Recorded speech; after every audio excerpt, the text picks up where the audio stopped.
नमस्कार विद्यार्थी मित्रांनो, द युनिक अकॅडमीच्या ऑनलाईन प्लॅटफॉर्ममध्ये मी निलेश देशपांडे तुम्हा सर्वांचं स्वागत करतो। विद्यार्थी मित्रांनो, महाराष्ट्र अराजपत्रित सेवा गट क ची मुख्य परीक्षा काही वेळापूर्वी झालेली आहे।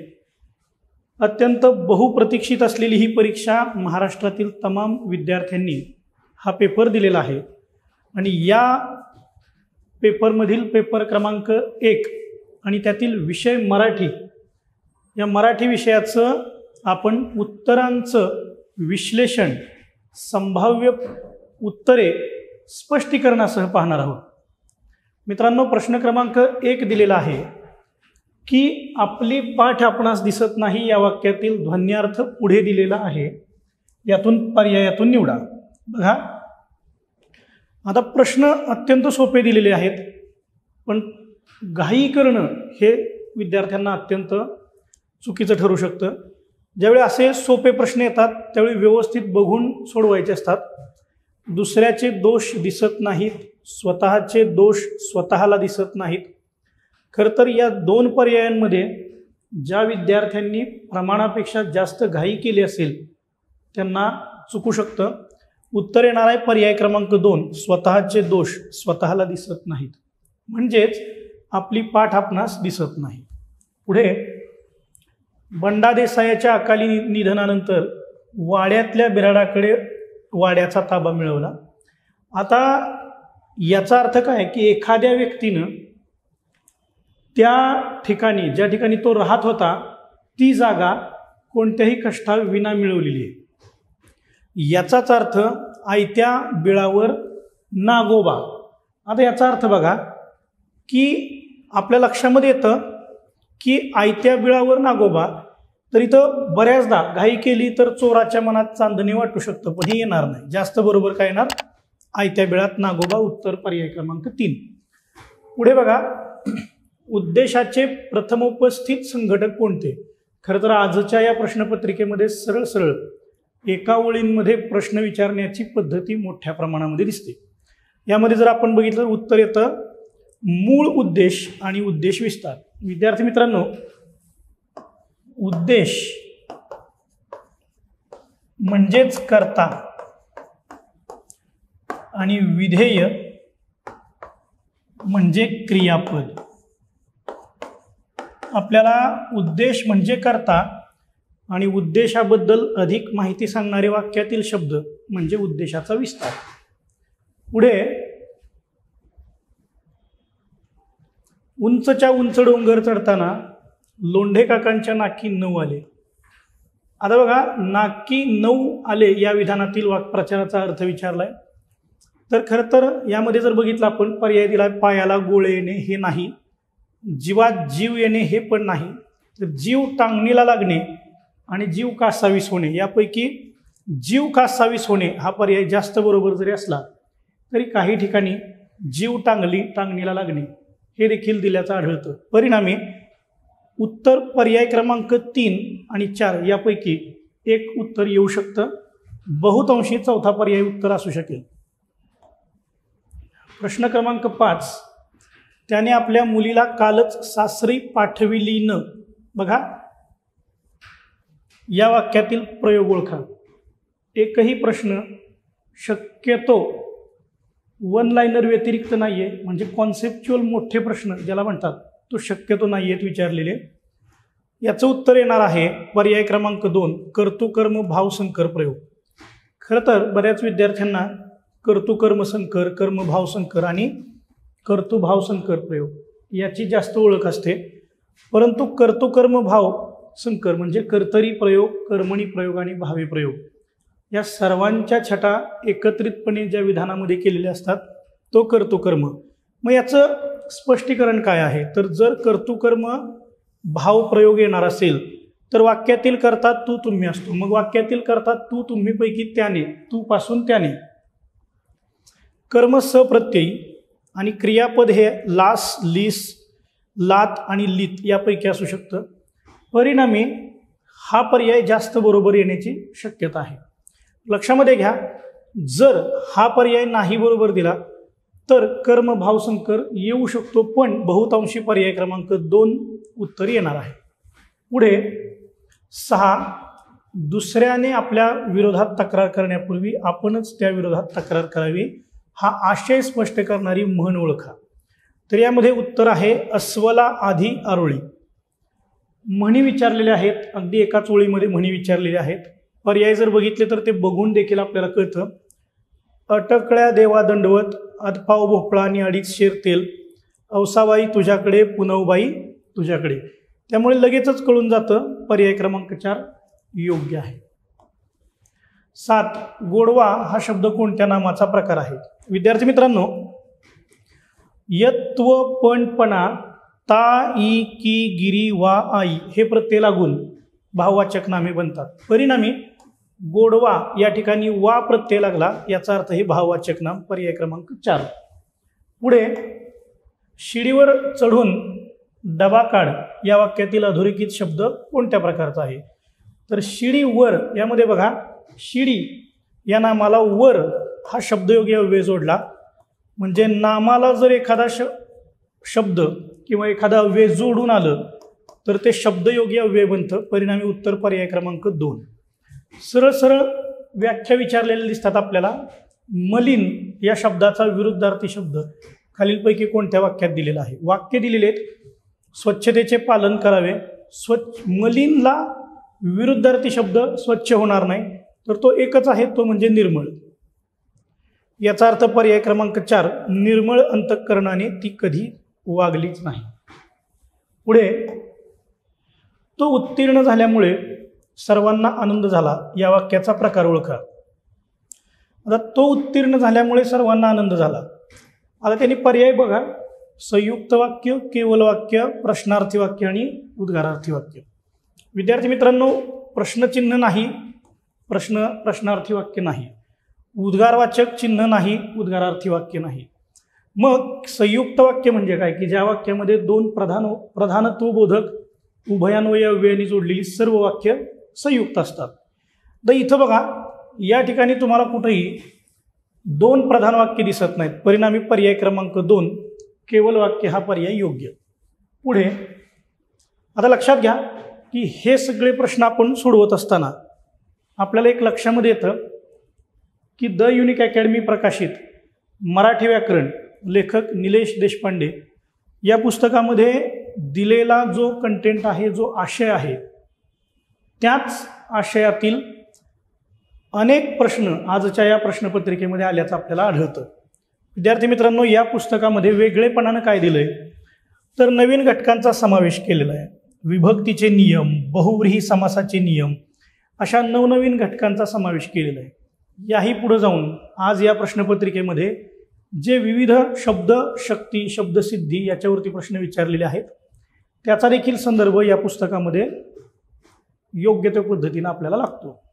निश्चितच हे पुस्तक आपण मागवू शकता. यासाठी संपर्क क्रमांक आहे, तोही खाली डिस्क्रिप्शन बॉक्समध्ये दिलेला आहे. प्रश्न क्रमांक 11, देवी अधिक औदार्य या पोट शब्दापासून तयार होणारा योग्य जोडशब्द. खरं तर ही संधी आहे, देवी अधिक औदार्य, देव्यौदार्य. आता खरं ही संधी आहे, यालाच त्यांनी जोडशब्द ओळखा म्हणून दिलंय, पण संधी ओळखा म्हणून नाही दिलेलं. हे कसं होणार बघा, तर देवी अधिक औदार्य व अधिक दीर्घई अधिक औ. विद्यार्थी मित्रांनो, यनादेश स्वरसंधी आहे ही. यामध्ये ईच्या जागी य घ्यावं लागतं, मग व अधिक य अधिक औ बरोबर व्यव, उत्तर येतं देव्यौदार्य. म्हणजेच काय तर पर्याय क्रमांक 4. अशा पद्धतीने उत्तर येतं. पुढे जातोय आपण. खाली शब्दसमूहापैकी अंशाभ्यस्त शब्दसमूह ओळखा. शब्दसमूहामध्ये लक्षात घ्या की 3 गट असतात, पूर्णाभ्यस्त, अंशाभ्यस्त आणि नादानुकारी. पूर्णाभ्यस्तमध्ये पूर्ण शब्द 2दा येतो, अंशाभ्यस्तमध्ये काही अंशी बदल झालेले शब्द पण एकाच अर्थाचे, आणि नादानुकारी म्हणजेच ध्वन्यानुकारी. बघा, असे कोणते शब्द आहेत की एकाच अर्थाचे परंतु काही प्रमाणात बदल होऊन. तर उदाहरणार्थ गेला बिला, आंबट बिंबट, उलटा सुलटा हे आहेत अंशाभ्यस्त. आता बघा, रान रान, खाली खाल, मागोमाग हे पूर्णाभ्यस्त आहे. गडगडाट, घमघम, गदगद हे नादानुकारी म्हणजे ध्वन्यानुकारी. आणि पळापळ, डगमगणे आणि कडकडाट हे देखील पूर्णाभ्यस्तमध्ये येतात. पुढे शेतकऱ्यांना मिळणारे सरकारी कर्ज या शब्दसमूहासाठी योग्य पर्यायी शब्द. तर शेतकऱ्यांना जे सरकारी कर्ज मिळतं त्याला तगाई म्हणून ओळखलं जातं. बऱ्याच विद्यार्थ्यांना अनुदान असं वाटू शकतं, पण तसं नाही. उत्तर आहे, योग्य उत्तर आहे तगाई. अफलातून, जुलूम, कबूल हे शब्द कोणत्या भाषेतील आहेत? तर हे शब्द आहेत अरबी भाषेतील. पर्याय क्रमांक 4. त्यानंतर अपमान केल्यास कुणाला राग येत नाही या वाक्याचे होकारार्थी वाक्य करा. नाही दिलंय याचा अर्थ हे नकारार्थी वाक्य आहे. मग अपमान केल्यास कुणाला राग येत नाही याचा अर्थ काय? तर अपमान केल्यास प्रत्येकाला राग येतो. का? कारण बघा, अपमान केल्यास राग येणार नाही का? प्रश्नचिन्ह. परंतु हे प्रश्नार्थी नव्हतं करायला सांगितलं. अपमान केल्यास राग का येऊ नये? प्रश्नचिन्ह. म्हणून सर्वाधिक बरोबर उत्तर पर्याय क्रमांक 3. आणि शेवटी दिलंय अपमान केल्यास राग का यावा, तर हे उत्तर योग्य नाही. 16. खालील शब्दांपैकी कोणते सामान्य रूप चुकीचे आहे? सामान्य रूप म्हणजे काय? तर सामान्य रूप याचा अर्थ असा होतो की नामाला किंवा सर्वनामाला प्रत्यय लागण्याच्या अगोदर त्याच्यामध्ये झालेला बदल. तर उदाहरणार्थ जर बघितलं तर पर्याय बघा, घसा, घशा, येणे, येण्या, करणे, करणे आणि फौज, फौजा. आता याचा अर्थ बघा, तुमच्या लक्षामध्ये येऊन जाईल की एकमेव शब्द आहे करणे, याचं सामान्य रूप झालेलं नाही, म्हणजे चुकीचं दिलेलं आहे. करणेत असं सामान्य रूप होत नाही, म्हणजे उत्तर पर्याय क्रमांक 3. पुढे प्रथमग्रासे मक्षिकापातः या म्हणीचा अर्थ काय? तर प्रथमग्रासे म्हणजे पहिल्या घासाला, मक्षिकापातः म्हणजे मधुमक्षिका चावली. आता थोडक्यामध्ये काय, तर याचा म्हणीचा अर्थ विचारला आहे. या शब्दाचा शब्दशः अर्थ नाही विचारला.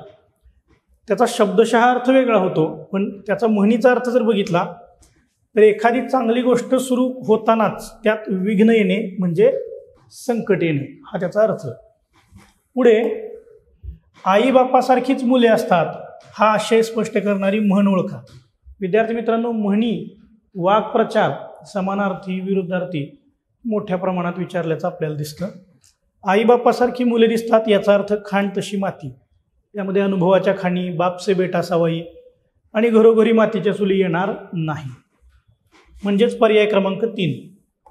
पुढे पारध्याकडून मोर पकडला गेला या वाक्यातील प्रयोगाचा उपप्रकार ओळखा. प्रयोगाचे उपप्रकार, प्रयोगाचा पुन्हा एकदा प्रश्न आलेला आहे विद्यार्थी मित्रांनो. तर कडून हा शब्दयोग या वेळ जोडला की त्यालाच नवीन कर्मणी प्रयोग किंवा कर्मकर्तरी प्रयोग म्हणतात.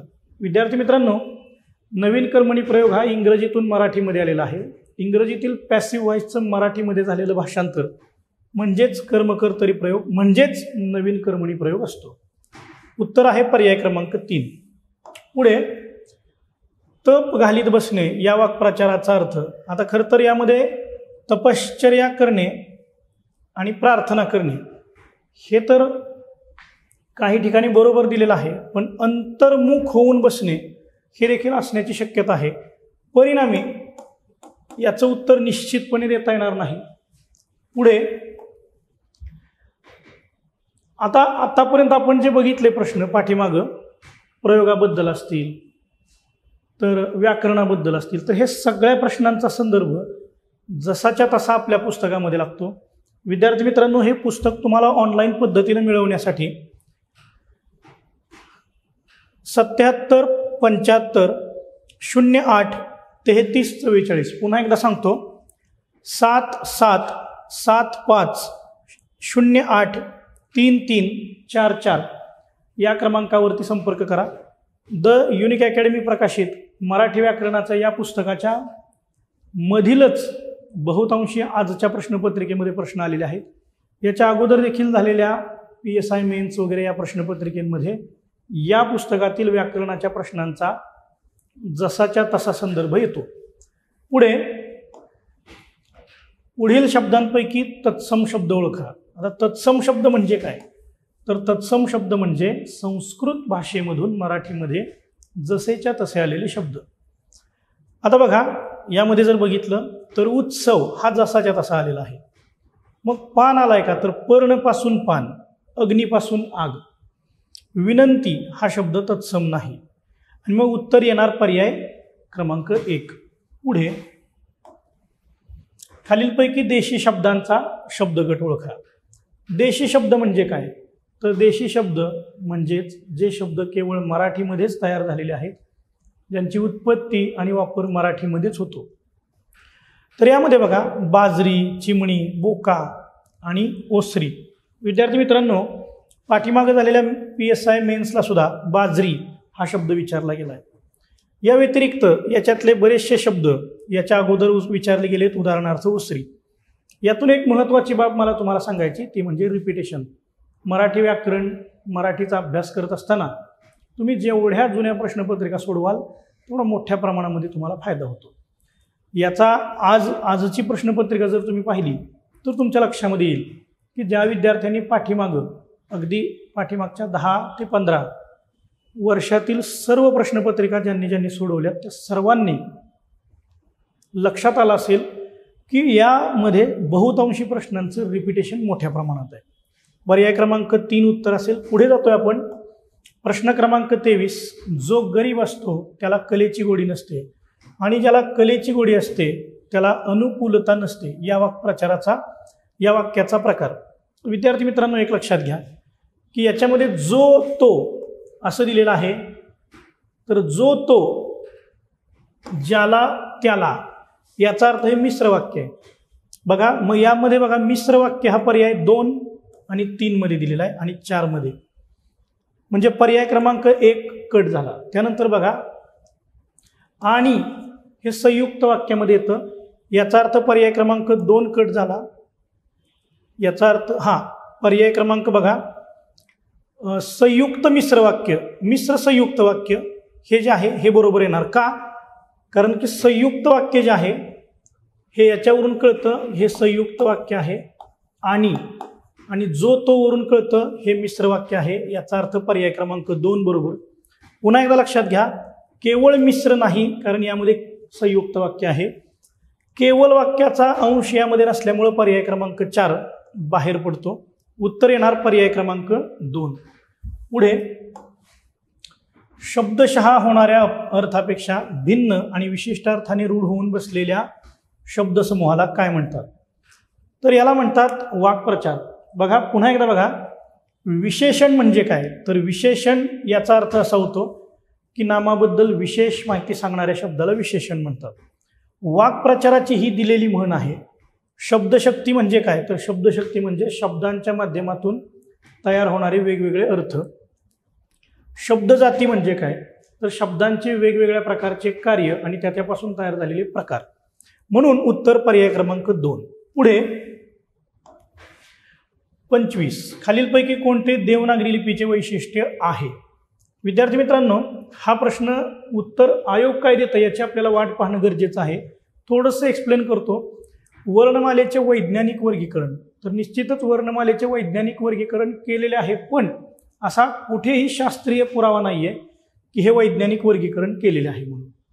आणि तसं जरी बघितलं तर पर्याय क्रमांक A बरोबर आहे असं आपल्याला पर्याय क्रमांक 1 आणि 4 मध्ये दिसतं, पण दुसरा पर्याय एक ध्वनी एक लिपी चिन्ह आणि एक चिन्ह एक ध्वनी असं दिलेलं आहे। तर एक चिन्ह एक ध्वनी नसून एक ध्वनी एक लिपी चिन्ह हे बरोबर आहे, म्हणजे A आणि B जर बरोबर आलं तर आपल्या लक्षामध्ये येतं की पर्याय क्रमांक 1 बरोबर येऊ शकतो। पण उच्चारण लेखनासाठी एकरूपता आहे तर ते आहेच, पण जे पर्याय 3ही बरोबर देतील असा एकही पर्याय दिलेला नाहीये। परिणामी तसं बघितलं तर प्रत्येक वैशिष्ट्य देवनागरी लिपीसाठी योग्य त्या प्रमाणामध्ये जरी असलं तर ते पूर्णतः पुष्टी करणारं उत्तर नसल्या कारणानं आयोगाच्या आन्सर की काय येते याच्यावरती याचं उत्तर आपण ठरवू शकतो. रसिक हा शब्द बघा, उपसर्ग प्रत्यय अभ्यस्त प्रत्यय की सामासिक, तर हा प्रत्यय घटित शब्द आहे. रस अधिक इक, इक हा प्रत्यय लागून हा शब्द तयार झाल्याचं आपल्याला आढळतं. पुढे, काल सकाळी बाजूच्या मैदानावर सचिन जोरात धावला, हे वाक्य कोणत्या प्रकारचे आहे? विद्यार्थी मित्रांनो, वाक्याचा प्रकार विचारलाय, परंतु इथं देत असताना वाक्यांचे प्रकार याचा एकही पर्याय दिलेला नाही.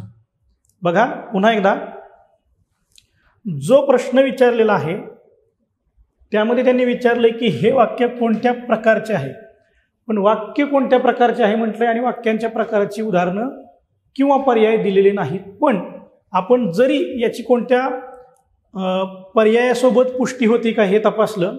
बघा, काल सकाळी बाजूच्या मैदानावर सचिन जोरात धावला, धावणारा कोण तर सचिन हा वाक्यातला उद्देश.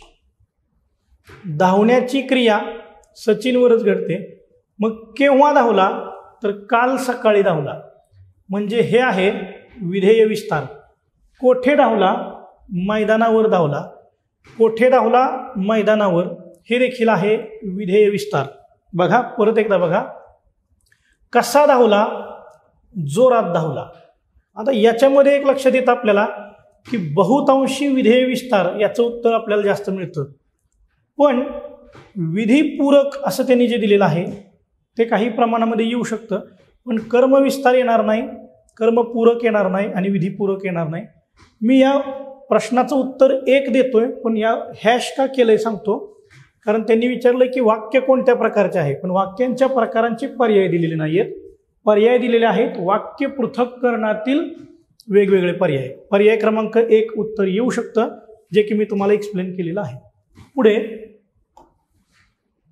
ज्या वाक्यातील क्रियापदाच्या रूपावरून अमुक केले तर अमुक झाले असते अशी अट किंवा संकेत असा अर्थ निघत असेल तर त्याला कोणत्या प्रकारचे वाक्य म्हणतात?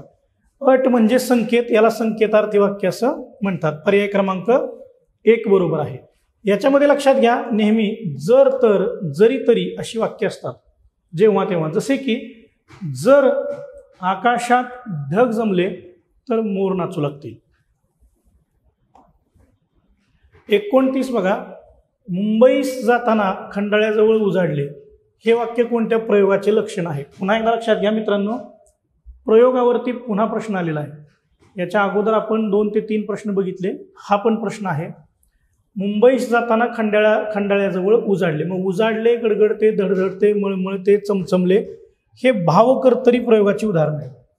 भावकर्तरी भावे प्रयोग जो आहे पर्याय क्रमांक 3, याचं वैशिष्ट्य असतं की वाक्यामध्ये कोणत्याही प्रकारचा स्वतंत्र कर्ता दिलेला नसून कर्ता क्रियापदामध्येच दडलेला असतो. पुढे, समानार्थी शब्दांच्या जोड्या. विद्यार्थी मित्रांनो, संपूर्ण प्रश्नपत्रिकेमध्ये जोड्या लावांचा प्रश्न आलेला आहे. 1, अमृत, पोट, अनल आणि चंद्र, यातली एक जरी जोडी तुम्हाला लागली तरी तुम्हाला कळेल अमृत म्हणजे सुधा. त्यानंतर बघा, पोपट म्हणजे शुक, अनल याचा अर्थ होतो विस्तव आणि चंद्र म्हणजे हिमांशू. सहज जोड्या लागतात. आणि सर्वात महत्त्वाचं म्हणजे हे सर्वच्या सर्व पर्याय याच्या अगोदर विविध प्रश्नपत्रिकेमध्ये PYQ मध्ये आलेले आहेत. पर्याय क्रमांक 1 उत्तर पर्याय क्रमांक 1 येणार. पुढे लक्षात घ्या, आतापर्यंत झालेल्या या प्रयोग किंवा वेगवेगळे घटक आणि आता आपण जे तुम्हाला शब्दसिद्धीबद्दल पुढे सांगणार आहोत, या सर्वच प्रश्नांचा संदर्भ आपल्याला मराठी व्याकरणाचं द युनिक अकॅडमी प्रकाशित लेखक निलेश देशपांडे या पुस्तकातील प्रश्नांचा संदर्भ आपणास जसाच्या तसा येतो. विद्यार्थी मित्रांनो, आजच आपण ऑनलाईन पद्धतीने हे पुस्तक मागवू शकता. यासाठी संपर्क क्रमांक आहे 7775083344. प्रश्न क्रमांक 31 बघा, दंड नसलेले व्यंजन. विद्यार्थी मित्रांनो, मराठीमध्ये र हे दंड नसलेले एकमेव व्यंजन आहे. आणि दंड नसलेले व्यंजन कोणते असा प्रश्न याच्या अगोदर येऊन गेलेला आहे. उत्तर येणार पर्याय क्रमांक 1 रक्त. त्यानंतर बघा, त्यांच्या मनात काहीतरी गोम आहे. इथं काही जणांना वाचताना गेम असं वाटू शकतं, कारण बोलीभाषेमध्ये गेम असं वापरलं जातं, पण तसं नाहीये. त्यांच्या मनात काहीतरी गोम आहे या वाक्यातील अधोरेखित शब्दासाठी योग्य अर्थाना तर याचा अर्थ रहस्य असा होतो. खरं तर बोलीभाषेमध्ये वापरताना तुझ्या मनात माझ्याबद्दल काहीतरी गोम आहे याचा अर्थ वितुष्ट, वाईट भावना असा अर्थ घेतला जातो. काही विद्यार्थी यासाठी दोष, व्याधी म्हणू शकतात, पण जास्त पर्याय उत्तर 4 हे बरोबर आहे. 33 वेदांश हा प्रश्न विचारताच योग्य ते उत्तर ताबडतोब देणारा विद्यार्थी आहे. अधोरेखित शब्दसमूहासाठी योग्य शब्द. प्रश्न विचारताच योग्य ते उत्तर ताबडतोब देणे म्हणजे हजरजबाबी असणे. बघा, स्थिर बुद्धी म्हणजे ज्याची बुद्धी स्थिर आहे. स्थिर मती म्हणजे बुद्धी आणि मती एकच. आणि मनकवडा म्हणजे मनातलं जाणणारा. पण इथं मनकवडा दिलेलं नाहीये. उत्तर आहे सी म्हणजे पर्याय क्रमांक 3. इथं पर्याय क्रमांक आपल्याला 3 उत्तर मिळालेलं आहे. 34 खालील होकारार्थी वाक्याचे नकारार्थी वाक्य. मित्रांनो लक्षात घ्या, होकारार्थी वाक्याला करणरूपी वाक्य, नकारार्थी वाक्याला अकरणरूपी वाक्य म्हणतात. हे मी जाणीवपूर्वक का सांगतोय, थोडंसं तुम्हाला माहिती असावं की 2017च्या सरळ सेवेमध्ये करणरूपी वाक्याला काय म्हणतात हे विचारलं गेलेलं आहे.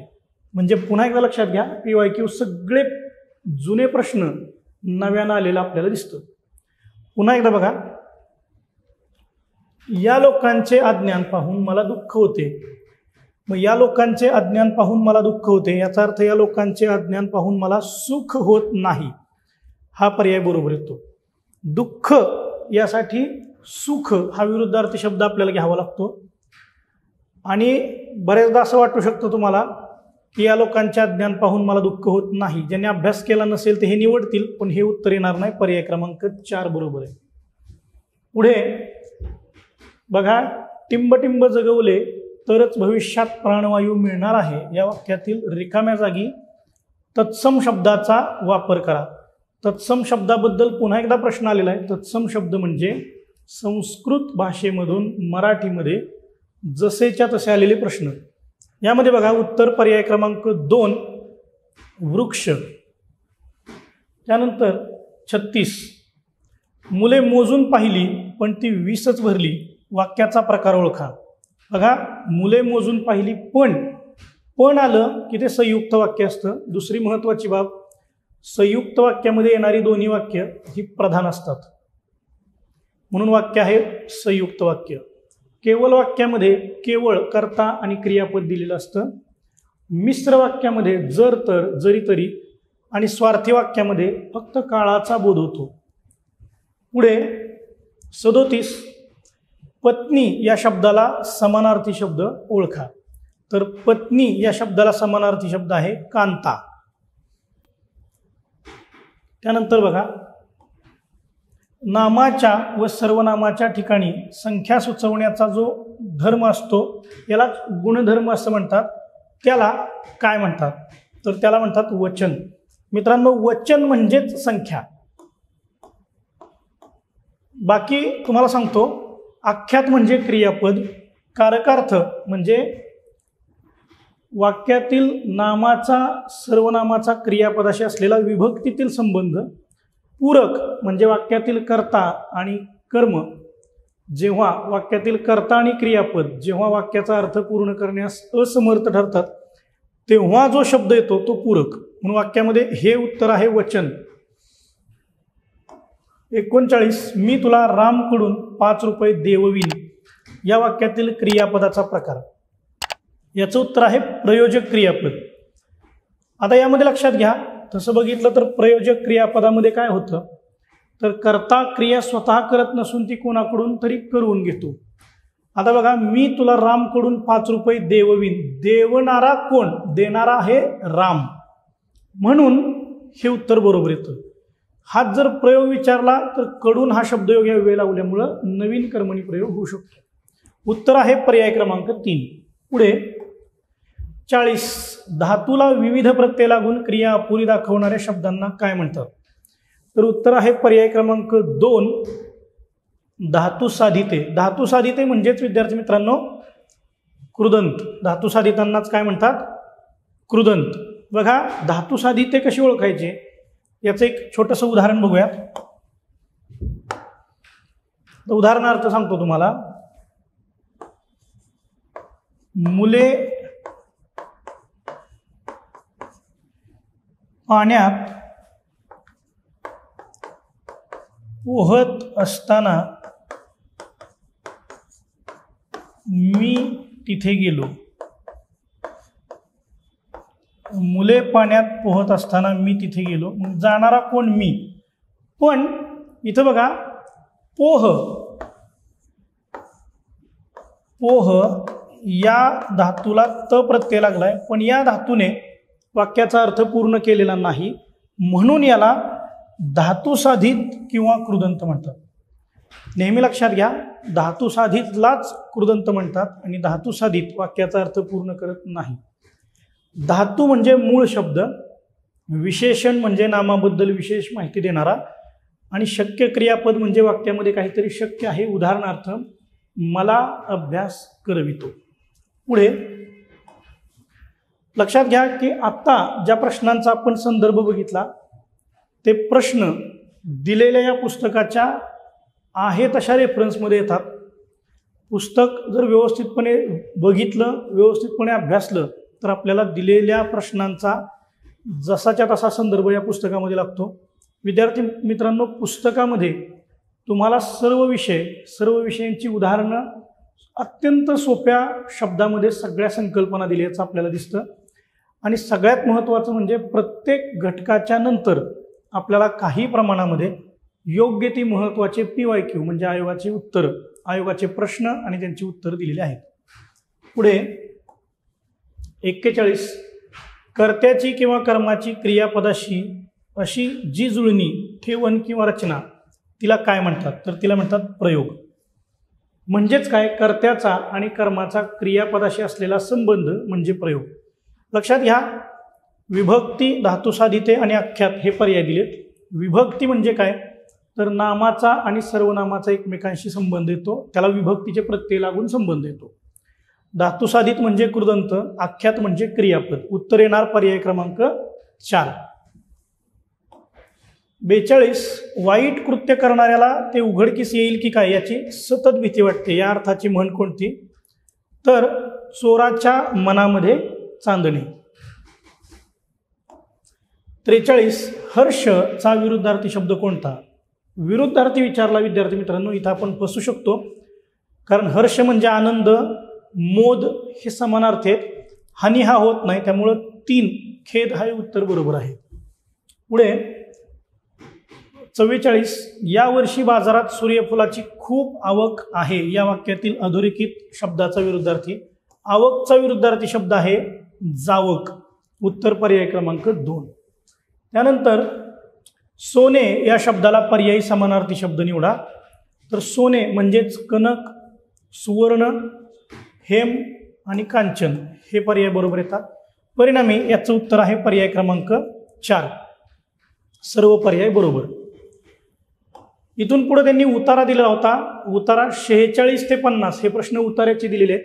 याच्यामध्ये येणारी उत्तरं तुम्हाला मी सांगतो. संभाव्य उत्तर अशी आहेत.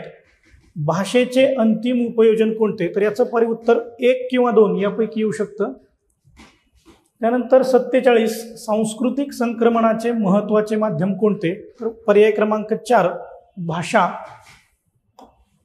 वेगवेगळ्या धर्मचिंतकांनी धर्मचिंतनासाठी कोणत्या भाषेचा आधार घेतला? पर्याय क्रमांक 4 लोकभाषा. प्रारंभी युरोपीय राष्ट्रवादाचे मूलाधार कोणते होते? पर्याय क्रमांक 3 भाषा, वंश आणि संस्कृती. कोणत्याही समाजाला राष्ट्र ही पात्रता प्राप्त होण्यासाठी कोणती गोष्ट आवश्यक आहे? तर उत्तर आहे पर्याय क्रमांक 1 साहित्य निर्मिती करण्याची क्षमता. विद्यार्थी मित्रांनो, हे 50 प्रश्न आता संभाव्य उत्तरे आपण बघितलेली आहेत. ही सर्वच्या सर्व उत्तरं बहुतांशी बरोबर देण्याचा आटोकाट प्रयत्न केलेला आहे. तरी देखील आपण लक्षामध्ये हे घ्या की आयोगाच्या प्रश्नपत्रिका आल्यानंतर, आयोगाची ॲन्सर की आल्यानंतर आपल्याला पूर्णतः योग्य ती उत्तरं पुष्टी करता येतात. विद्यार्थी मित्रांनो, द युनिक अकॅडमीची महाराष्ट्र अराजपत्रित सेवा परीक्षा 2024ची कंबाईनची बॅच, की ज्यामध्ये कंबाईन ग्रुप बी आणि ग्रुप सी या सर्व पदांसाठीचा अभ्यासक्रम एकाच ठिकाणी, एकाच टप्प्यावर द युनिक अकॅडमीचे 15 सरासरी 10 ते 15 वर्षापेक्षा अधिक अनुभव असलेले प्राध्यापक शिकवतात. आणि एवढंच नाही तर सर्व विषय, त्या विषयांच्या नोट्स, लेखी नोट्स, वर्गात दिलेल्या प्रिंटेड नोट्स, त्याचबरोबर सर्व विषयांच्या घटक आणि उपघटकांसहित सराव प्रश्नपत्रिका या ठिकाणी घेतल्या जातात. 4 डिसेंबरला बॅच सुरू झालेली आहे, म्हणजे त्याची सध्या ॲडमिशन पद्धती सुरू आहे. विद्यार्थी मित्रांनो, ही बॅच आपल्याला कालावधी 9 महिन्याची आहे, रेकॉर्डेड बॅच. त्याचबरोबर तुम्ही ऑफलाईन आणि ऑनलाईन अशा पद्धतीनं लाईव्ह बॅच लावू शकता. अधिक इन्क्वायरीसाठी, अधिक माहिती जाणून घेण्यासाठी 8929920917 म्हणजेच 8929920917 या क्रमांकावरती संपर्क करा.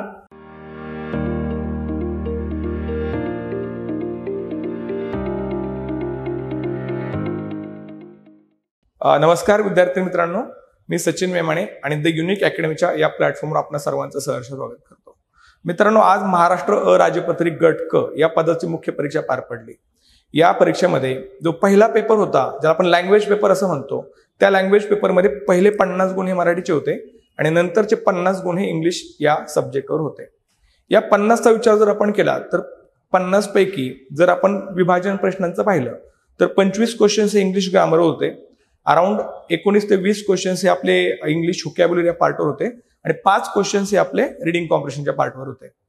म्हणजे रिडिंग कॉम्प्रिहेन्शन हा पार्ट जर सोडला, कारण तो थोडा आर्टिफिशियल इंटेलिजन्सवर, म्हणजेच टेक्निकली काही शब्द असे होते की समजायला वेळ लागत होता, तर तुलनेने इंग्लिश ग्रामर आणि व्होकॅब्युलरी पार्ट हा मॉडरेट लेवलचाच होता. म्हणजे पेपर हा डिफिकल्ट नव्हता, तर मॉडरेट लेवलचा नक्कीच होता. तर आजच्या या सेशनमध्ये आपण या प्रश्नांची संभाव्य उत्तरं काय असू शकतात ते थोडक्यामध्ये पाहणार आहोत. सुरुवात करू आपण. पहिला प्रश्न आहे, choose the correct meaning of the underline word in the sentence given below. The staff members are convergent with the issue. म्हणजे स्टाफ मेंबर्स जे आहेत ना, हे इश्यू बद्दल कन्व्हर्जंट आहेत. म्हणजे थोडक्यामध्ये बघा, आता एका प्रश्नाचा अर्थ आपण समजून घेऊ. फ्रॉस्ट म्हणजेच काय, तर आपल्याला माहिती आहे फ्रॉस्टी म्हणजेच काय, बर्फाळ, दुकाळी अर्थाने पाहतो. अनफ्रेंडली म्हणजे जे आपण ज्याला म्हणतो की फ्रेंडली नाही, अनफ्रेंडली. आता कन्व्हर्जंटचाच अर्थ होतो की एखाद्या इश्यूशी ते लोक चांगले त्याला आपण म्हणतो की त्या गोष्टी त्यांना चांगल्या प्रकारे माहिती आहे. मग अननोन पण होऊ शकत नाही. मग उत्तर काय झालं, फॅमिलियर. फॅमिलियर म्हणजेच परिचित असणे, त्या गोष्टीची त्यांना माहिती असणे.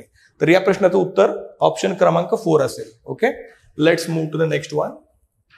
पुढचा प्रश्न आहे, find out the correct meaning of underline idiom in the given sentence. म्हणजे प्रत्येक वर्षी इडियम्सवर जास्त क्वेश्चन्स येतात, यावेळी सुद्धा होते. Why are you hanging back, you sing as well as anyone else. थोडक्यामध्ये आता जर या वाक्याचा अर्थ पाहिला तर कळतंय की याच्यात असं म्हटलं जाते की तू मागे का थांबलाय. हँगिंग बॅक म्हणजेच काय, तू मागे का थांबलायस, because you are also good singer, तू चांगला गायक आहे या अर्थानं. तर मग याचा अर्थ काय होतो, हँगिंग बॅक म्हणजेच काय. आता लिटरल मिनिंग घ्यायचा नसतो इडियमचा. हँगिंग बॅकचा अर्थ काय होतो बघा, टू हेजिटेट टू प्रोसीड. म्हणजे एखादी गोष्ट करण्यासाठी आपण काय करतो, हेजिटेट करतो. म्हणजे थोडं आपल्याला साशंकता वाटते, तेवढा कॉन्फिडन्स नसतो. मग हा ऑप्शन तर बरोबर वाटतो. पण बाकीचे ऑप्शन्स पाहू. टू रिपीट तर होऊ शकत नाही, म्हणजे पुनरावृत्ती करणे. To break the voice irrelevant आहे. टू कम टू लेट हे पण इनकरेक्ट आहे. म्हणजे याचं ऑप्शन क्रमांक 1 हे बरोबर उत्तर असणार. Why are you hesitating to proceed, because you sing as well as anyone else. बाकीच्यांसारखा तू चांगला गाऊ शकतो. ऑप्शन क्रमांक 1 याचं उत्तर असू शकतं. Next, select the correct meaning of the underline idiom in the given sentence. परत एकदा इडियमवर क्वेश्चन विचारला आहे. माय फादर बर्न्ट हिज फिंगर्स. आता मी तुम्हाला म्हटलं होतं बर्न्ट हिज फिंगर्स. आता द बर्न्ट म्हणजेच काय, बोटे जाळून घेणे असा अर्थ नाही घ्यायचा. लिटरल मिनिंग घ्यायचाच नाही. By interfering in his neighbours affair. म्हणजे शेजाऱ्याच्या गोष्टींमध्ये लक्ष देऊन वडिलांची बोटे जळाली असा अर्थ नाही घ्यायचा. तर त्याचा अर्थ काय घ्यायचा आहे तुम्हाला, टू गेट अपॉर्च्युनिटी असं होईल का हो, की संधी मिळणे सूड घेण्यासाठी. त्याच्यानंतर got himself in to trouble, आपण म्हणतो ना की किसी के फटे में टांग अडाना बुरी बात आहे, म्हणजे आपला प्रॉब्लेम होऊ शकतो, आपण धोक्यात येऊ शकतो. तर गॉट हिमसेल्फ इन ट्रबल हे बरोबर आहे. गॉट इंजुरी इन फिंगर्स मी म्हटलं लिटरल मिनिंग नाही घ्यायचा, कम्प्लिटली इरेलेव्हंट. आणि गॉट वरीड हे पण इरेलेव्हंट, म्हणजे ऑप्शन क्रमांक 2 करेक्ट आहे. So burn his fingers means what, get himself in to trouble, हे त्याचं करेक्ट उत्तर आहे. नेक्स्ट, आता याच्यामध्ये which of above is or are the correct sentence of sentences in respect of relative pronoun. बरोबर, relative pronoun वापरलेले आणि त्याच्यामध्ये तुम्हाला योग्य ते सेंटेन्स किंवा सेंटेन्सेस ओळखायचे. एक प्रश्न पहिला आपण स्टेटमेंट वाचू. It is I who am to blame, right. आता एक लक्षात ठेवा, हा याचा अर्थ आयचा होतो मी, म्हणजे तो मी होतो, म्हणजे कधी सुद्धा इट्स मी नसतं, लक्षात ठेवा. म्हणजे सी 100% इनकरेक्ट आहे. त्याच्यानंतर it is I who is to blame, तर लक्षात ठेवा याच्यामध्ये सब्जेक्ट काय आहे, आय आला, तर आयला कधी इज येऊ शकत नाही, एम तर करेक्ट आहे. It is I who am to blame, म्हणजे ए तर बरोबर आहे, बी पण गेला. आणि it is I who is to blame, आता आपण काय करतोय, इथं रिलेटिव्ह प्रोनाउन हू वापरतोय, बरोबर. त्याच्यानंतर it is I who is to blame हे पण करेक्ट आहे. त्याच्यामुळं ओनली ए आणि डी म्हणजे 2 नंबरचा ऑप्शन काय येणार, करेक्ट येणार, ऑप्शन नंबर 2. बाकीचे दोन्ही ऑप्शन्स इनकरेक्ट आहेत. Next one, choose the correct sequencing of the following sentences. तुम्हाला काय करायचे, वाक्य दिलेले, ब्रेक केलेले त्याला, आणि त्याला तुम्हाला योग्य रचनेमध्ये त्याला मांडायचे. पहिलं वाक्य सुरुवात होते वाक्याची, द स्टुडंट्स आर. आता स्टुडंट्स आर म्हणल्यानंतर सब्जेक्ट त्यानंतर क्रियापद येतं, मग students are solving the questions कळते आपल्याला. पण डी तर सगळीकडे पहिल्यांदा दिलेलं आहे त्यांनी, बरोबर, सॉल्विंग द क्वेश्चन्स. आता याच्यामध्ये तुम्हाला निवडायचं आहे ऑप्शन, मग तुम्ही ऑप्शन टाकून सुद्धा ट्राय करू शकत होता. आपण बघू, the students are solving the questions with the help of the teacher for last 2 hours. म्हणजे ऑप्शन काय आला, ऑप्शन आला DACB. तर हा ऑप्शन नंबर 2 याचा करेक्ट उत्तर आहे, लक्षात ठेवा. ठीक आहे, या प्रकारचे जास्त प्रश्न विचारले हल्ली जातात, हे लक्षात ठेवा. Let's move to the next one. पुढचा प्रश्न पाहू. द डॉक्टर काय म्हणते, सुरुवातीला आपण इन्स्ट्रक्शन वाचलं पाहिजे. Identify the sentence or sentences with adverbial clause. Adverbial clause विचारलाय त्यांनी. आता क्लॉजेसवर क्वेश्चन्स येतात, म्हणजे हमखास विचारला जाणारा प्रश्न म्हणजे क्लॉजेस. एक एक बघू. द डॉक्टर ऍडवाइज द पेशंट, आणि याला आपण म्हणतो की हे काय आहे, सबऑर्डिनेटिंग कंजंक्शन आहे. त्याच्यानंतर द जज wondered who had committed a crime, आणि it is pity that you couldn't come, आणि although aeroplane sometimes crash accidents are rare. या प्रत्येक वाक्यामध्ये तुम्ही पहिल्यांदा कंजंक्शन शोधायचं असतं, सबऑर्डिनेटिंग कंजंक्शन. आपण बघू काय म्हणते. आता याच्यामध्ये द डॉक्टर ऍडवाइज द पेशंट, बरोबर. आता या पेशंटच्या बद्दल पुढच्या वाक्यात माहिती मिळते का ते चेक करा. द जज wondered who had committed a crime. आता याच्यामध्ये नाउन क्लॉज आहे, कारण व्हॉट डीड द जज वंडर, म्हणजे जजने काय वंडर केलं की क्राईम कोणी केला आहे, म्हणजे हा झाला नाउन क्लॉज, हा होऊ शकत नाही. It is pity that you couldn't come. What is pity या प्रश्नाचं उत्तर मिळते दॅट यू कुडंट कम, म्हणजे सी पण ऑप्शन गेला. आता याच्यानंतर ए आणि डी याच्यामध्ये कन्फ्युजन आहे, म्हणजे डी तर 100% करेक्टच आहे, कारण दो काय वापरलंय, it is a subordinate conjunction, ज्याला आपण म्हणतो आटदर्शक वाक्य, म्हणजे 100% it is a complex sentence आहे. आणि याच्यामध्ये वापरलेलं आहे ना ते ऍडव्हर्बस क्लॉज आहे, ऍडव्हर्ब क्लॉज ऑफ कंडिशन ज्याला आपण म्हणतो. पण फक्त डीचा जर विचार केला ना तर फक्त डी ऑप्शन येते एक आहे, आणि तुम्ही ए आणि डीचा विचार करू शकत नाही, कारण ए आणि डी ऑप्शन कुठंच नाहीये. मग हा काय, the doctor advise patient where he should go. आता पेशंटच्या बद्दल पुढे माहिती दिली ना, म्हणून हा झाला ऍडजेक्टिव्ह क्लॉज. त्याच्यामुळे ए आणि डी ऑप्शन कदाचित कन्फ्युज केलं असतं, म्हणजे फक्त उत्तर याचं काय झालं, फक्त डी हा ऑप्शन काय, ऍडव्हर्ब क्लॉज आहे, ऑप्शन क्रमांक 4 याचं उत्तर आहे. नेक्स्ट वन काय म्हटलंय, after years of guilt she finally decided to make a clean breast of her involvement in the scandal and confessed everything to the authorities. What does the phrase make a clean breast of means, म्हणजे अनेक वर्षानंतर तिने तिचं मन मोकळं केलं, सांगितलं बाबा मी काही क्राईम केला होता का नव्हता, याचा अर्थ तुम्हाला विचारलाय. आता to make clean breast of something म्हणजेच काय, टू क्लीन समथिंग थरवली, लक्षात ठेवा कधी लिटरल मिनिंग घ्यायचा नाही, चुकला आपण. To reveal or confess something, हे बरोबर आहे. टू मेक हार्टफेल्ट अपॉलॉजी, हे पण वाटू शकतं आपल्याला की क्षमा मागते की काय, पण ते पण चुके, लक्षात ठेवा. And to face the consequences of one's action, म्हणजे एखाद्याच्या ज्याला आपण म्हणतो की कृतीचा परिणामांना सामोरं जाणं, तर तो पण ऑप्शन इनकरेक्ट आहे. मग काय झाला, only option 2 correct. To reveal or confess something, option number 2 याचं करेक्ट येणार. याला आपण काय म्हणतो, to make a clean breast of something. Clear, let's move. 58 number, choose a correct idiom. बघा लागोपाठ बरेचसे क्वेश्चन इडियम्सवर विचारले गेले. काय म्हणते idiom, the president was dash and lived beyond is tenure. आता याच्यामध्ये the president was quite and quite catch, ते पण इरिलेव्हंट आहे. टेकिंग बाय डझन, हे पण इरिलेव्हंट आहे. हे सगळे इरिलेव्हंट, फक्त काय, the president was hale and hearty, म्हणजे प्रेसिडेंट एकदम धडधाकट होते. So he lived beyond his tenure, हे त्याचं उत्तर करेक्ट आहे. Clear, let's move to the next one. आणि हे रिपीट झालेले क्वेश्चन्स आहेत, मी तुम्हाला आता जे काही डिस्कस केले ना, बरेचसे क्वेश्चन्स हे रिपीट झालेले, परत आलेले आहेत. पुढचा क्वेश्चन पाहू आपण. Choose the correct sentences. बरोबर, आता या वाक्यातल्या तुम्हाला 3 वाक्यांपैकी बरोबर वाक्य ओळखायचंय. पहिलं म्हटलं कॅन यू टेल मी. मागच्या कंबाईन ग्रुप बीच्या परीक्षेमध्ये पण हा प्रश्न या प्रकारचा आला होता. एकाच वाक्यामध्ये 2 क्वेश्चन्स होत नाहीत पोरांनो. Can you tell me why you are you असतं तर चुकलं असतं, पण हे वाक्य बरोबर आहे. Can you tell me why you are interested in an administrative career, हे वाक्य बरोबर आहे. म्हणजे फक्त सी बरोबर असू शकत नाही, बरोबर. त्याच्यानंतर फक्त बी, हे याच्यामध्ये ए तर बरोबर आहे, म्हणजे हे 2 ऑप्शन तर कटले. Next one, can you tell me why you are late. असं असतं ना, can you tell me why are you late, मग चुकलं असतं. पण वाय यू आर लेट म्हणजे ऑप्शन हा पण बरोबर आहे, ए आणि बी बरोबर आला. Next, do you think does नाही आहेत पोरांनो. मी सांगितलं एकाच वाक्यामध्ये डबल प्रश्न फॉर्म होत नाही, म्हणजे सी चुकला. Only A and B correct, म्हणजे ऑप्शन क्रमांक 2 या ठिकाणी करेक्ट आला.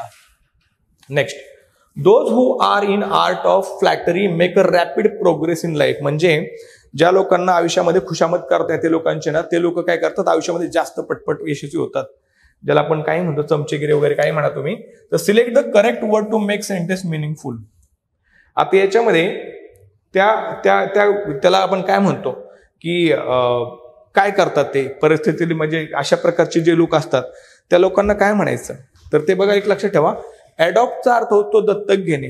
दत्तक तर घेणे इरिलेव्हंट आहे. हे सगळे वर्ड्स आहेत ना, हे सगळे आहेत कन्फ्युजिंग वर्ड्स. त्याच्यानंतर दुसरा आहे ऍडॅप्ट म्हणजे जुळवून घेणे, म्हणजे आपण टीव्हीला अडॅप्टर जोडतो का तो. आणि अडॅप्ट म्हणजे निष्णात, एखादी व्यक्ती खूप निष्णात असते एखाद्या गोष्टीमध्ये, म्हणजे कौशल्यपूर्ण गोष्टी, त्यांना आपल्या बाजून सगळ्या गोष्टी करून घेता येतात. मग हे अबाउट तर नाही, मी फक्त 2 नंबरचं ऑप्शन करेक्ट आहे की अडॅप्ट म्हणजेच काय, अडॅप्ट म्हणजे हुशार, चतुर, कुशल, आपला फायदा करून घेणारे, दुसऱ्याची स्तुती करून. तर 2 नंबर ऑप्शन करेक्ट आहे. म्हणजे हे कशावर होतं, याला आपण म्हणतो होमोफोन्स. एकसारखे वाटतात, ऐकायला येतात, पण अर्थ वेगळा असतो. इंग्लिश व्होकॅब्युलरीचा पार्ट होता. नेक्स्ट वन, आपले बुक आहे, या बुकमध्ये बऱ्याचपैकी रिपीट क्वेश्चन्स होत असतात, पाहून घ्या एकदा. कॉन्सेप्च्युअल क्लॅरिटीसाठी नक्कीच त्याचा फायदा होईल, तुम्ही पाहून घ्या. नेक्स्ट क्वेश्चन पाहू आपण. Find the correct indirect speech of the sentence for. He said I शाल गो होम. आता एक लक्षात ठेवा, सेड असेल तर सेज कधीच होत नाही, सोडून द्यायचं गेलं, राईट. सेज परत येणार नाही. हे असं असेल तर पहिल्यांदा हे डिलीट करणं अपेक्षित आहे. ही सेड, आता हे वाक्य असर्टिव्ह आहे, म्हणजे आपल्याला माहिती आहे याच्यामध्ये दॅट हा शब्द कनेक्ट होऊन वापरला पाहिजे. आरवी आणि आरएस ला जोडण्यासाठी जोडलाय बरोबर, पण शालचं कधी शाल राहणार नाही, लक्षात ठेवा. आणि हिच्यानंतर शुड होणार नाही, ही वुड. मग काय झाला, ऑप्शन नंबर करेक्ट. कारण इथं जर सिंपल पास्ट असेल तर पुढे ते चेंज होतं. शालचं काय झालं, वुड झालं, म्हणजे ऑप्शन नंबर 3 करेक्ट आला. सोपा प्रश्न होता, खूप सोपा होता. Next, the politician's response to the acquisition simply begged the question and fail to provide a clear answer. म्हणजे बऱ्याच राजकारणी काय करतात, आपण त्यांना एखादा प्रश्न विचारला, त्याचं बरोबर उत्तर न देता काय करतात, वेळ मारून नेतात. त्याला बेग द क्वेश्चन म्हणजेच काय, त्यांना म्हणायचंय. मग to ask for a favour, म्हणजे फेवर म्हणजेच काय, मदतीची याचना करणे, अर्थ होतो का त्याचा, नाही होत. त्याच्यानंतर to avoid answering the questions directly, म्हणजे गोल गोल घुमाणा ज्याला आपण म्हणतो ना, की डायरेक्ट उत्तर नाही द्यायचं. मग सापडलं आपल्याला ऑप्शन नंबर 2 करेक्ट आहे. To make logical fallacy. आता लॉजिकल फॅलसी हे इररिलेव्हंट आहे. आणि टू क्वेश्चन समवन्स ऑथॉरिटी पण चुकीचं, म्हणजे फक्त ऑप्शन नंबर 2 करेक्ट आला, हे लक्षात ठेवा. सोपा प्रश्न होता, जास्त म्हणजे कन्फ्युजिंग ऑप्शन सुद्धा नव्हते, खूप सोपा क्वेश्चन होता. Next one, choose a one word which is the closest in the opposite. Opposite meaning म्हटलंय तुम्हाला, अपोजिट म्हणजे तुम्हाला विरुद्धार्थ शब्द ओळखायचा आहे. The leader was pragmatic in his approach to the peoples. म्हणजे तो जो लीडर होता ना तो प्रॅग्मॅटिक म्हणजेच काय माहितीये का, प्रॅग्मॅटिक म्हणजे kind of a practical person, जो खूप कसा आहे, व्यवहारी आहे. मग एखादी व्यक्ती व्यवहारी असेल ना तर ती वेग म्हणजे अस्पष्ट असू शकते का, नसते. तुम्हाला अपोजिट सांगितलंय, बरोबर. ऑप्टिमिस्टिक म्हणजे आशावादी पण असू शकत नाही. जी प्रॅक्टिकल असते म्हणजे आयडियलिस्टिक नसते, लक्षात ठेवा. म्हणजे उत्तर क्रमांक काय, मी समजा म्हणलं प्रॅक्टिकल विचार करायचा म्हटलं तर वेगळा विचार असतो आणि आयडियलिस्टिक विचार वेगळा असतो. कारण आयडियलिझमने तुमचं आयुष्यात जायलाच असं होत नाही ना, तर माणसाला प्रॅक्टिकल असावं लागतं. म्हणून काय म्हणतो अपोजिट मिनिंग प्रॅग्मॅटिकचा काय झाला, आयडियलिस्टिक असणार. हे उत्तर त्याचं 4 नंबर करेक्ट.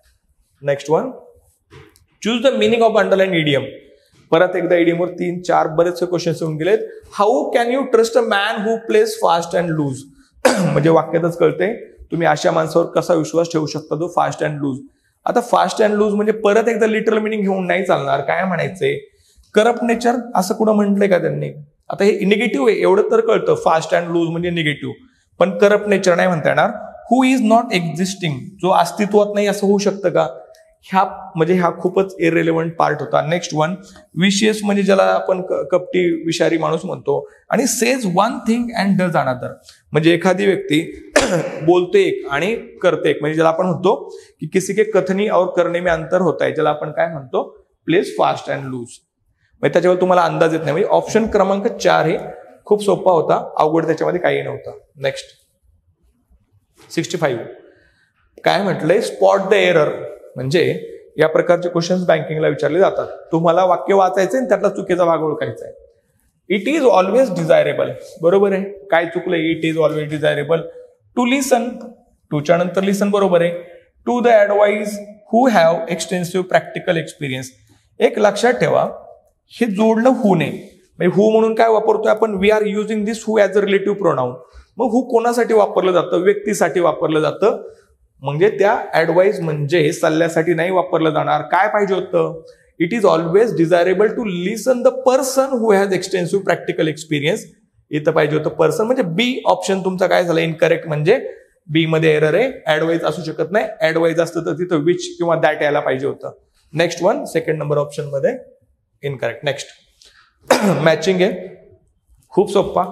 रिपीटेड क्वेश्चन, परत त्याच प्रकारचे क्वेश्चन विचारले गेलेले आहेत. इग्नोरंट म्हणजेच काय म्हटलं, following meaning with the correct meaning. तुम्हाला समानार्थी शब्द ओळखायचा आहे. आता इग्नोरंट म्हणजे अज्ञानी, ज्याला आपण म्हणतो अनइन्फॉर्म. इमिनंट म्हणजेच काय, इमिनंट म्हणजे जवळ येऊन ठेपलेला म्हणजेच अप्रोचिंग. ऑब्स्टिनेट म्हणजेच काय, हट्टी. स्टबर्न म्हणजे हट्टी. प्रुडंट म्हणजे शहाणा. वाईज म्हणजे शहाणा. आता सगळ्या ऑप्शन मध्ये हे सगळं तुम्हाला 1 नंबरला जुळतंय. ऑप्शन नंबर 1 त्याचं करेक्ट उत्तर आहे, चेक करून घ्या नंतर. Let's move to the next one. परत एकदा तेच आहे, मॅच द फॉलोइंग. प्रोनाऊन या टॉपिकवर बेस्ड क्वेश्चन आहे. काय म्हटलं, डेमॉन्स्ट्रेटिव्ह प्रोनाऊन ओळखा. तर डेमॉन्स्ट्रेटिव्ह म्हणजे शो समथिंग. मग शो करणारे शब्द कोणते, धिस आणि दॅट. करेक्ट, म्हणजे याचं झालं हे बरोबर, राईट. इम्फॅटिक प्रोनाऊन म्हणजेच काय, जोर देणे. समजा मी म्हटलं I myself has recorded this lecture. Myself काय झालं, इम्फॅटिक झालं. इम्फॅटिकला आपण काय म्हणणार, बरोबर, मायसेल्फ, हरसेल्फ. इंट्रॉगेटिव्ह म्हणजे काय, WH word plays a role of a pronoun. Indefinite काय झालं, एनीवन आणि एव्हरीवन. म्हणजे याच्यामध्ये ऑप्शन नंबर 2 आहे ना, तो करेक्ट आहे बघा. ऑप्शन नंबर 2 याचं करेक्ट ऑप्शन आहे. I knew that he was ill but. आता याच्यामध्ये काय म्हटलंय बघा, दॅट म्हणजे मला माहिती होतं तो आजारी आहे, परंतु I did not know that he has suffered from cancer. मला माहिती होतं तो आजारी आहे पण त्याला कॅन्सर झालाय, मला माहिती नव्हतं असं ते म्हणतंय. आणि विचारतंय अबव सेंटेन्स कोणत्या प्रकारचा आहे, is it a compound sentence. आता कंपाऊंड म्हटलं तर बट पाहिजे फक्त, पण इथं दॅट पण आले. म्हणजे एखाद्या वाक्यामध्ये दॅट असेल ऍज अ रिलेटिव्ह प्रोनाऊन, ज्याला आपण सब्जेक्टिव्ह प्रोनाऊन म्हणतो, सबऑर्डिनेटिंग कंजंक्शन म्हणतो. तर याच्यामध्ये हे सबऑर्डिनेटिंग कंजंक्शन म्हणजे डेफिनेटली हे कॉम्प्लेक्स सेंटेन्स झालं. आणि इथं कोऑर्डिनेटिंग कंजंक्शन वापरलं म्हणजे ते कंपाऊंड झालं. म्हणजे आपलं काय आलं, कंपाऊंड अँड कॉम्प्लेक्स दोन्हीच्या छटा याच्यामध्ये आहेत. म्हणजे ऑप्शन नंबर 2. ऑप्शन नंबर 2 काय आलं, ओनली बी कॉम्प्लेक्स आणि compound. Because I knew that he was ill. What do I know, that he was ill. हा झाला आपला सबऑर्डिनेटिंग क्लॉज आणि हा झाला कोऑर्डिनेटिंग क्लॉज. म्हणजे एकाच वाक्यात सबऑर्डिनेटिंग कंजंक्शन आणि कोऑर्डिनेट कंजंक्शन दोन्हींचा वापर झाला, ते कंपाऊंड कॉम्प्लेक्स असतं. याचं उत्तर तुलनेनं सोपं होतं. Let's move. Choose the one word substitute for the people living in the same age. ज्याला आपण म्हणतो एकाच काळात राहणारे लोक कोणते, तर मी म्हणलं डेलिगेट. डेलिगेट म्हणजेच काय, डेलिगेट म्हणजे आपण ज्याला म्हणतो प्रतिनिधित्व. चूक. कॉस्मोपॉलिटन म्हणजे विश्व बंधुत्वाचा सल्ला, सगळे जगे आपले भाऊ बहीण असं म्हणतो. चूक. क्युरेटर म्हणजेच काय, खजिनांची राखण करणारा ज्याला आपण म्हणतो. आणि कंटेम्पररीज म्हणजेच काय, तर बरोबर समकालीन, ज्याला आपण म्हणतो ना that person these two politicians वर कंटेम्पररीज. कंटेम्पररी म्हणजेच काय, एकाच काळात असणारे समकालीन होते. तर ऑप्शन नंबर 4 करेक्ट होता. सोपा तुलनेने प्रश्न होता. 70 number. Choose the correct reported speech. Indirect speech ओळखायला सांगितले त्यांनी तुम्हाला. आय थिंक दुसरा का तिसरा क्वेश्चन विचारलाय त्यांनी. Following sentence. He said I do not wish to see any of you go away. तो म्हटला की मला तुम्हाला कोणाला पाहायची इच्छा नाही, दूर जा, असं त्या वाक्याचा अर्थ होता. आता मग सेड म्हटल्यानंतर इथं टोल्ड येऊ शकतं का? सेड कधी म्हणायचं असतं, टोल्ड कधी म्हणायचं, कोणतरी ऐकायला असेल तर म्हणायचं ना. मग हे तर गेलं. इथं लिस्नर असेल तर टोल्ड येणार. पुढं ही सेड टू देम. आता ही एक लक्षात ठेवा, एक ही सेड दॅट. हे जे वाक्य आहे ना ते वाक्य आहे ऍसर्टिव्ह. ऍसर्टिव्ह वाक्य असेल ना then that word be use as a connective to join reporting verb and reported ideas. म्हणजे दॅट बरोबर आले. बरोबर. त्याच्यात he told that he did not. साधा वर्तमान काळ, साधा भूतकाळ झाला पाहिजे. Did not wish to see any of them. यूचं काय झालं, देम झालं. And order them to go away. त्यांना सांगितलं जा येतो. बरोबर. आता हे वाक्य बरोबर असू शकतं. पुढचं बघू. He told that he did not wish to see any of them and punished. पनिश्डचा काय संबंध आहे, शिक्षा केली का, नाही केली. पुढं ही एक्सक्लेम्ड देम. आता एक्सक्लेम्ड देम नसतं तरी वाचू that they he did not wish to see them and even told them to go away. कदाचित हे उत्तर हे पण देऊ शकतात. पण he said to them that he did not wish to see any one of them and told them to go away हे पण चुकलं, कारण सेड टूच्या नंतर देम येत नाही. टोल्ड असू शकतं, ऐकणारे देम असं मेन्शन केलेलंच नाहीये. मग या प्रश्नाचं उत्तर हे असू शकतं. 90% बरोबर येऊ शकतं. पण कदाचित आयोगाचं तुम्हाला माहिती आहे असं होऊ शकतं. 10% केसेसमध्ये हे पण देऊ शकतात. पण माझ्या मते 1 नंबर उत्तर याचं त्यांनी द्यायला हवं. Let's move. Sorry. Find out the correct meaning of the underline idiom. परत एकदा 6वा प्रश्न इडियम वर त्यांनी विचारलेला आहे. परत परत परत परत त्याच गोष्टी मी प्रत्येक वेळी सांगतो की इंग्लिश व्होकॅब्युलरी मधला सगळ्यात महत्वाचा पार्ट म्हणजे इडियम्स अँड फ्रेजेस, ज्या तुमच्या चांगल्या पाहिजेत चांगले मार्क्स मिळण्यासाठी. Unless the poet in his element he can not right a good poetry. आता एखादा कवी जर चांगला कविता त्याला करायची असेल ना तर तो he should be in his good element. पण इडियम्स म्हणल्यानंतर तुम्ही त्याचा शब्दशः अर्थ नाही घ्यायचा. परंतु एलिमेंट म्हणजेच काय, तो घरात असला पाहिजे का, नाही. जॉबला असला पाहिजे का, नाही. मग काय पाहिजे, इन हिज राईट मूड. चांगला मूड असेल तरच कविता करता येईल ना तुम्हाला. मग याचं उत्तर काय आलं, ऑप्शन क्रमांक 4 is the correct option. Complete the sentence by choosing the correct alternative. Everybody dash dash dash the truth.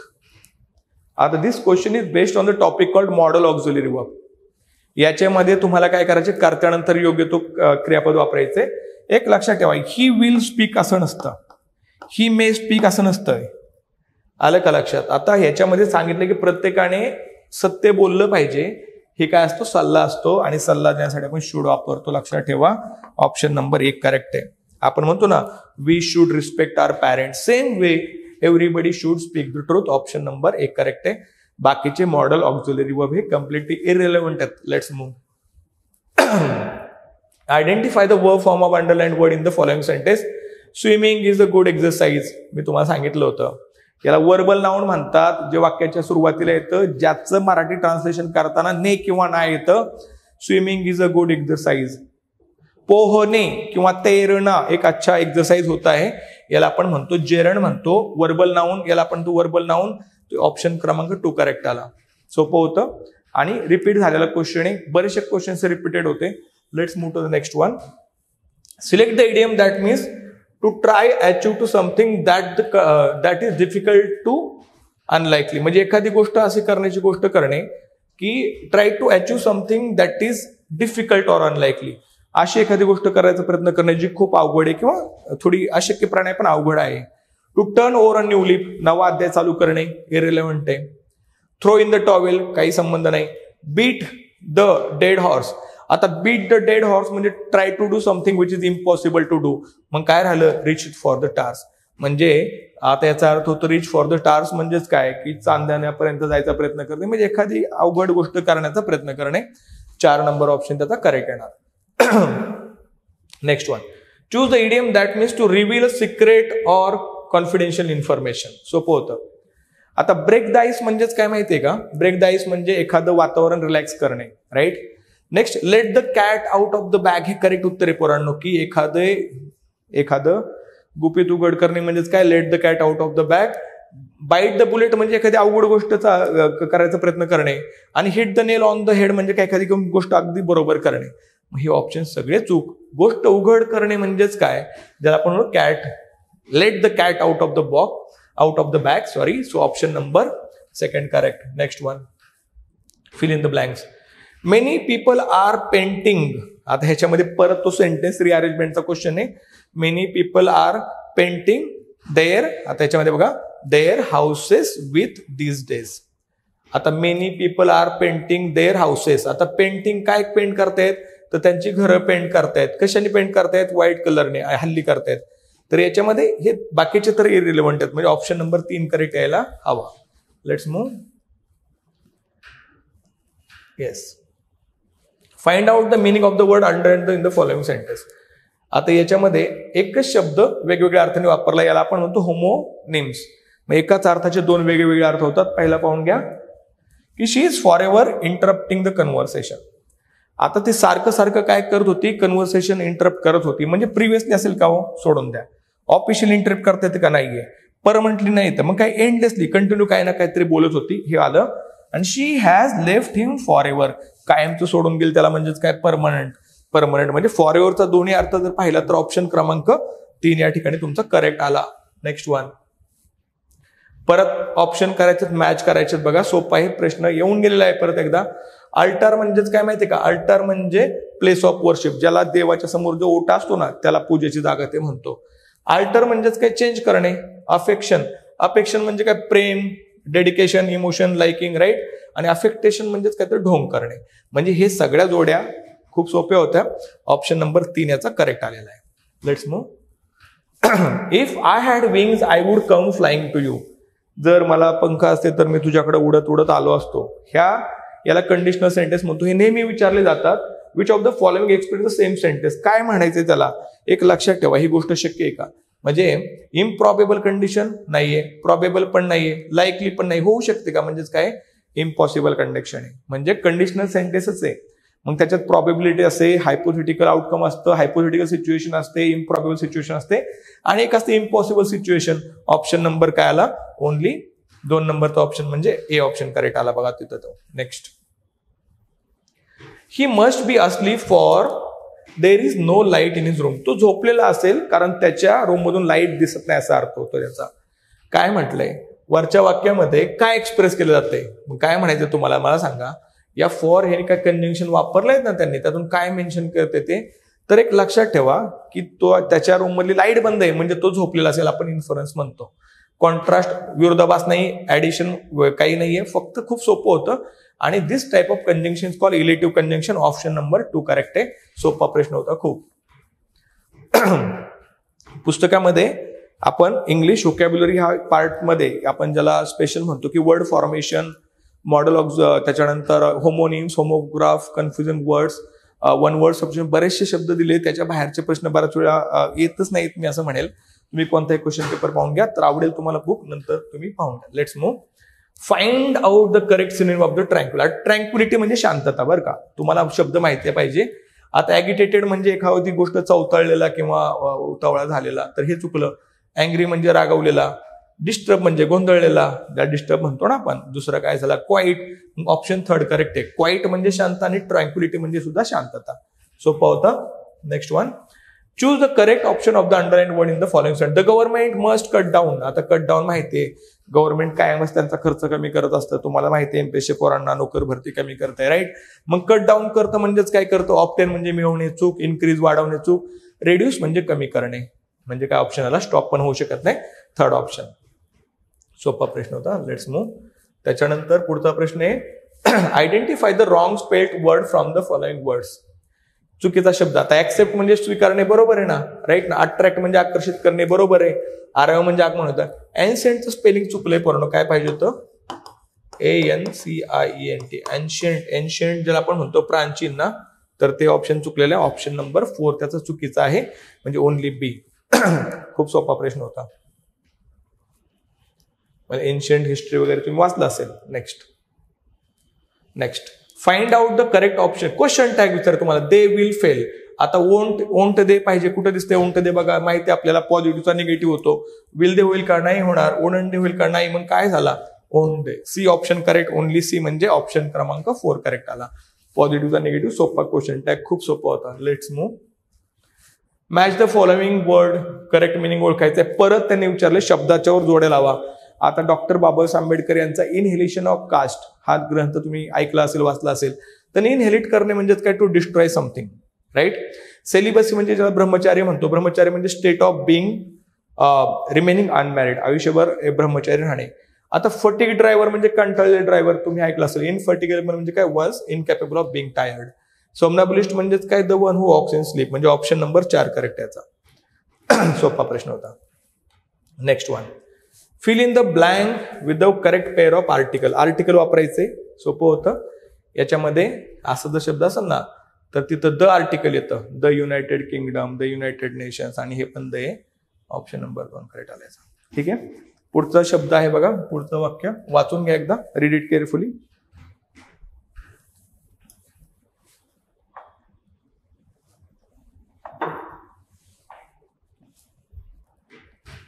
काय म्हटलंय, करेक्ट सेंटेन्स ओळखायचंय. सोपा प्रश्न आहे.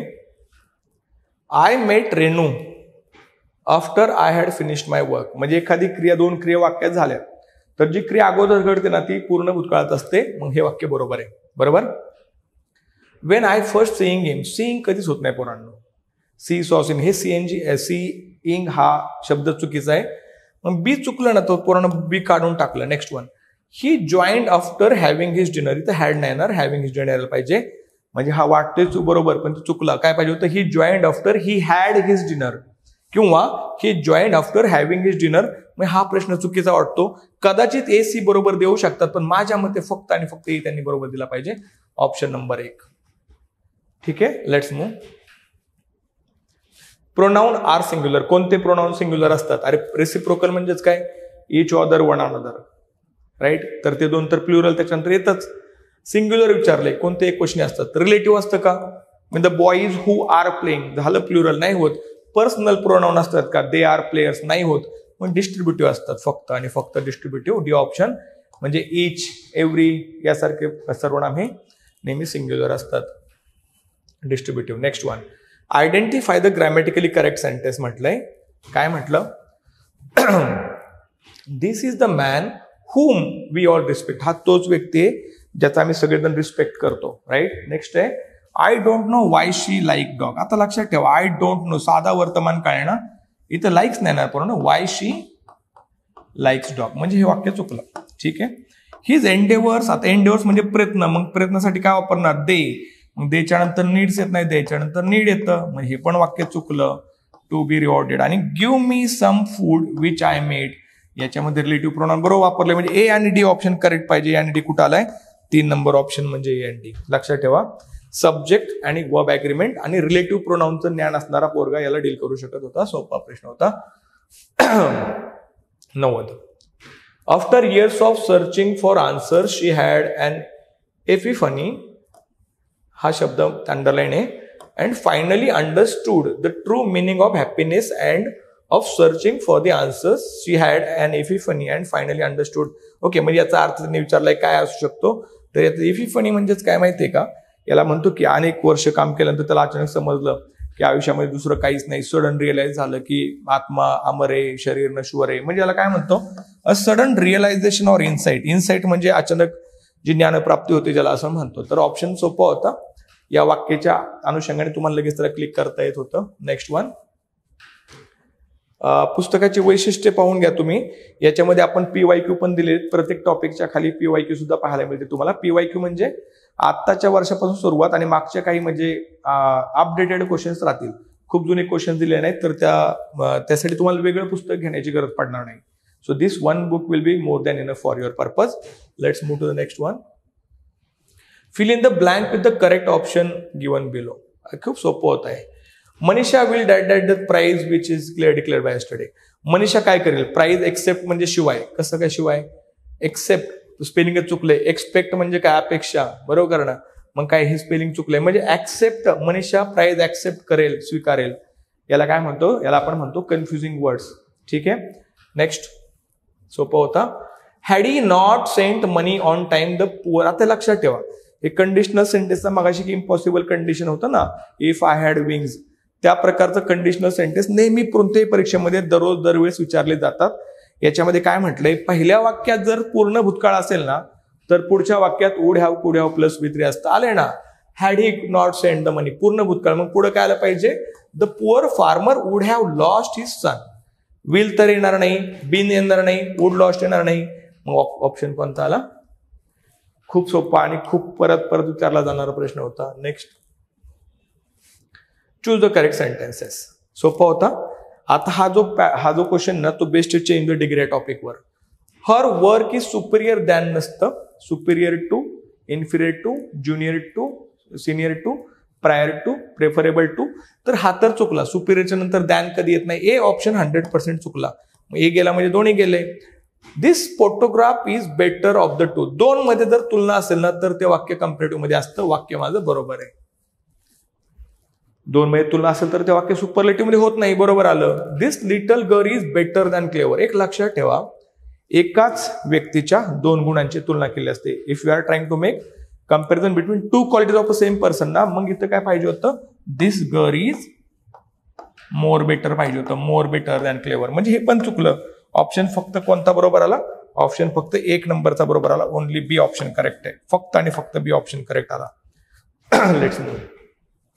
काय म्हटलं, 94 नंबर, choose the correct sentences. Try and come tomorrow. प्रयत्न कर आणि उद्या ये. आय फेल्ट शुअर, साधा भूतकाळाला. He would die in his money and his money would go to his son. बरोबर आहे. फेल्ट आलं म्हणजे वुडच येणार. The pandit read the first mantra and the bridegroom read the second. आता म्हणजे वाक्याचा काळ कोणता, तर पंडितने वाचले. स्पेलिंग सेमच राहतं बघा, रीड रीड रीड. मग हे वर्तमान काळ नाही, साधा भूतकाळ असू शकतो की पंडितने पहिला मंत्र वाचला आणि नंतर त्या नवरा बायकोने दुसरा वाचला. म्हणजे हे पण बरोबर आहे, हे पण बरोबर वाटतं. म्हणजे याचं उत्तर 4 नंबर त्यांनी द्यायला हवं असं वाटतंय मला. बघू, थोडा कन्फ्युजिंग असू शकतो. Next one, neither did men. म्हणजे याच्यावर विचारला सोपा टॉपिक आहे. नो सुनर दॅन वगैरे तुम्हाला माहिती आहेत हे सगळे. बघा एक एक बघू आपण. सोपा, no sooner than does the curtain go up. When येत नाही, नो सुनरच्या नंतर पुन्हा येतोय दॅन. वेन येतं हार्डली नंतर. म्हणजे सी चुकला. सी जर चुकला असेल तर हा ऑप्शन तर गेला. सी चूक. Not only the kitten was wet but also cold. एक लक्षात ठेवा, याच्यामध्ये नॉट ओनलीच्या नंतर ज्या शब्दाचा अर्थ मी घेतोय ना तर त्याच शब्दाचं पुढे आला पाहिजे. मग काय असं, the kitchen was not only wet but also cold असं असतं तर बरोबर असतं. हे पण चुकलं. राहिला एकच ऑप्शन आपला, एक राहिला, करून टाका त्याला क्लिअर. निदर डीड मेन, फक्त माणसं नाहीत. मग काय, nor women go out at night. तर हे वाक्य बरोबर म्हणावं लागेल, कारण तेच बरोबर आहे. नेक्स्ट, हा जो पॅसेज होता ना थोडा वेळ खाणारा होता आणि कदाचित याची उत्तरं तुम्ही जी लिहिलाय, जी देताय, कदाचित ती उत्तरं बदलू शकतात. बरोबर, कारण हा पॅसेज असा होता की आर्टिफिशियल इंटेलिजन्स, त्याच्यानंतर ज्याला आपण म्हणतो की चॅट GPT असेल, त्याच्यानंतर आता जी काही टेक्निकल गोष्टी, तर बऱ्याचशा गोष्टी याच्यामध्ये मांडल्या होत्या. त्याच्यामुळे वेळ खाणारा पॅसेज होता. त्याच्यावर प्रयत्न केला असेल. आता याच्यामधली आयोगाची उत्तरं काय येतात तर ते आपण नंतर पाहू. आपण आपली उत्तर काय असू शकतात, मी सांगतो असू शकतात, कारण हे चुकू सुद्धा शकतात, कारण थोडे कन्फ्युजिंग होतं. बघू आपण काय म्हणतोय. याचं उत्तर असू शकतं 2 नंबर पहिल्याचं, की deep learning plays very important role in what, तर याचं ऑप्शन नंबर 2 उत्तर असू शकतं. मी म्हणतोय कदाचित बदलू शकतं, असेल पण मला वाटतंय बरोबर. Let's move. Basically speaking deep learning is a what, याला आपण डाटा मॅनेजमेंट स्ट्रॅटेजी, तर हे बरोबरच यायला पाहिजे, हे बरोबर असणार 100%. Next one important feature of deep learning is that. कोणतं फीचर आहे, तर त्याच्यामध्ये लक्षात ठेवा त्यांनी डायरेक्ट मेन्शनच केलेलं आहे ते फीचर. तर त्याचं उत्तर 3 नंबर ऑप्शन असू शकतं. 3 नंबर ऑप्शन कोणता आहे? Only B. Deep learning is a module not requiring label data to learn from. 3 number उत्तर असू शकतं. बदलूही शकतं मी म्हणतोय, कारण पॅसेज त्याचा होता. Next deep learning is a part of what. Deep learning कशाचा पार्ट आहे, तर ऑप्शन नंबर 1 कशाचा म्हणतोय? ऑप्शन नंबर 1 आहे सी, ओनली काय मशीन लर्निंगचा पार्ट आहे. ऑप्शन नंबर 1 त्याचा उत्तर असू शकतं. And last but not list, deep learning algorithms can be corrected on the basis of error feedback provided bye. तर शेवटच्या पॅसेजमध्ये डायरेक्ट उत्तर दिले बॅक प्रोपोगेशन, तर त्याचं उत्तर 4 नंबरचा ऑप्शन असेल, जो की सी होता, बॅक प्रोपोगेशन. ठीक आहे. अशा प्रकारे आपण एवढ्या सगळ्या प्रश्नांची संभाव्य उत्तरं पाहिलेली आहेत. रिडिंग कॉम्प्रिहेन्शनचा पार्ट थोडा डिफिकल्ट होता, पण बाकीचा पेपर हा मॉडरेट लेवलचाच होता, सोपा असेल. आय होप सगळ्यांची उत्तरं बरोबर आली असतील, सगळ्यांची उत्तरं बरोबर येतील आणि सगळ्यांची बऱ्यापैकी लोकांचे रिझल्ट पॉझिटिव्ह येतील, अशा शुभेच्छा व्यक्त करतो. आणि thank you for watching this video. Thank you guys. धन्यवाद.